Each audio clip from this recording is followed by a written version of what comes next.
কেমন আছো সবাই? রিতাস ব্লগে তোমাদের সকলকে স্বাগত জানাই। সকালবেলা এক কাপ লিকার চা খেয়ে চলে এলাম রান্নাঘরে।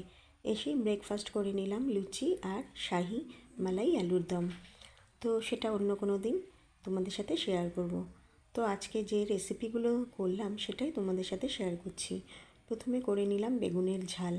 বেগুনটা সর্ষের তেলে ভেজে নিলাম। এদিকে একটা পেস্ট করে নিচ্ছি, রসুন, আদা, পেঁয়াজ, টমেটো আর কাঁচা লঙ্কা দিয়ে একটা পেস্ট করে নিলাম। তারপরে কড়াইতে বেগুন ভাজার তেলে দিয়ে দিলাম জিরে ফোড়ন। এরপরে দিয়ে দিলাম পেস্ট করা মশলাটা ভালো করে কষিয়ে নিলাম। যখন মশলা থেকে তেল ছাড়তে শুরু করেছে তখন দিয়ে দিলাম হলুদ, লঙ্কা গুঁড়ো, নুন আর দিয়েছিলাম স্বাদ মতো চিনি। তো এবার মশলাগুলোকে আবার ভালো করে কষিয়ে নিয়ে মিক্সির বাটিটা ধুয়ে সামান্য পরিমাণ জল দিয়ে আরও কিছুক্ষণ কষিয়ে নিলাম। এবার একটা গোটা কাঁচা লঙ্কা দিয়ে দিলাম আর দিয়ে দিলাম আগে থেকে পেস্ট করে রাখা চিংড়ি মাছ। বন্ধুরা, এই চিংড়ি মাছের পেস্ট দিলে বেগুনের ঝালটা অসাধারণ খেতে হয়। তোমরা একবার বাড়িতে তৈরি করে দেখো, দুর্দান্ত লাগে।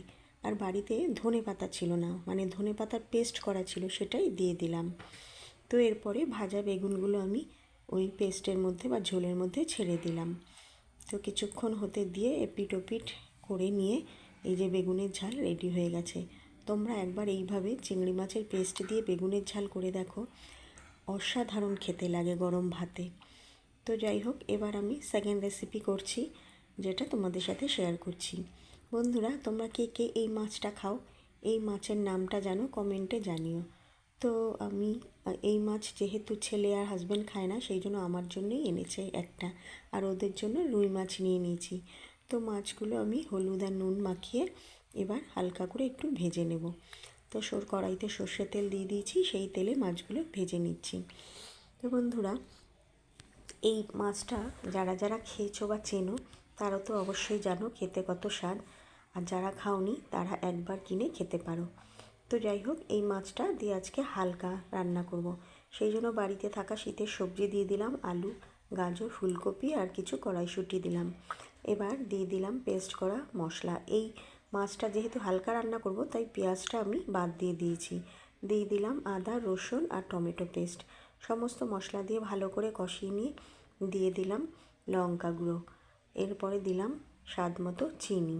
যেহেতু আগেই হলুদ দেওয়া ছিল সেই জন্য আর আলাদা করে হলুদ দিলাম না। এরপরে দিয়ে দিলাম ধনেপাতার পেস্ট। তো ভালো করে কষিয়ে নিয়ে এরপরে জল দিয়ে দিয়েছিলাম আর মাছগুলো ছেড়ে দিলাম। মাছগুলো দিয়ে ফুটিয়ে নিয়েছিলাম। নামানোর আগে ভাজা ধনে আর জিরে গুঁড়ো দিয়ে হালকা পাতলা মাছের ঝোলটা নামিয়ে নিলাম।